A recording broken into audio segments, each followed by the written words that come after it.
For today's vlog, nagluto nga ho pala ko ng sayote with Argentina giniling. Ari nga ho palang lulutuin ko nga rin ay pinabili ko lang ho din sa kasama ko sa boarding house.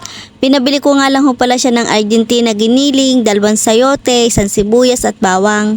Kaya nga ho pala lang naisip kong lutuin habang nanonood nga ho pala ako ng video ng mga vlogger ay lumabas nga ho pala rin sa ads nila.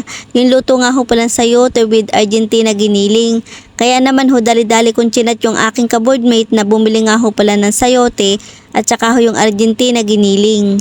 Kahit nga ho pala saglit ko lang ho napanood ay natakam nga ho pala ako at naisip ko nga rin ho pala na mabis lang lutuin at mura pa nga ho pala yung mga sangkap na aking gagamitin.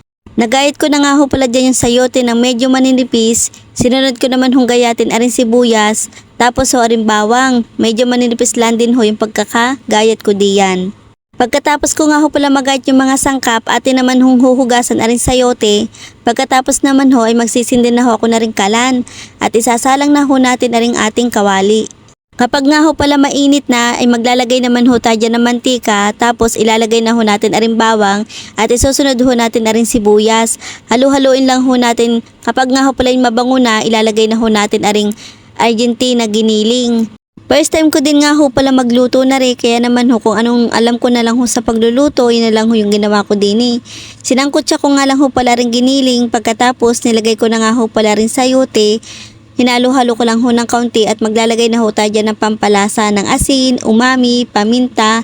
Tapos halu-haluin lang ho natin para magmix ang lasa at maglalagay din tayo dyan ng kaunting tubig.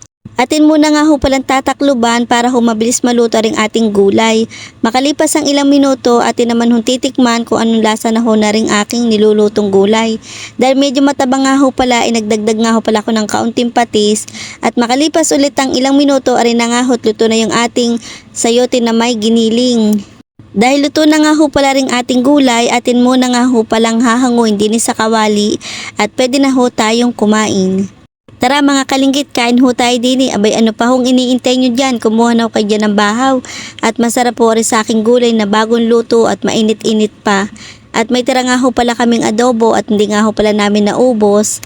Ay di yan uulamin pa ho namin. Yan nga ho pala yung kaboardmate kong si Ross, abay nagpakyut pa. Try nyo din mga kalinggit na magluto ng garning gulay, masarap na at tipid pa. Siya, hanggang dito na lang ho yung aking vlog at ako'y kakain pa. Salamat ho sa inyong panonood at support. Bukas ho uli. Bye-bye!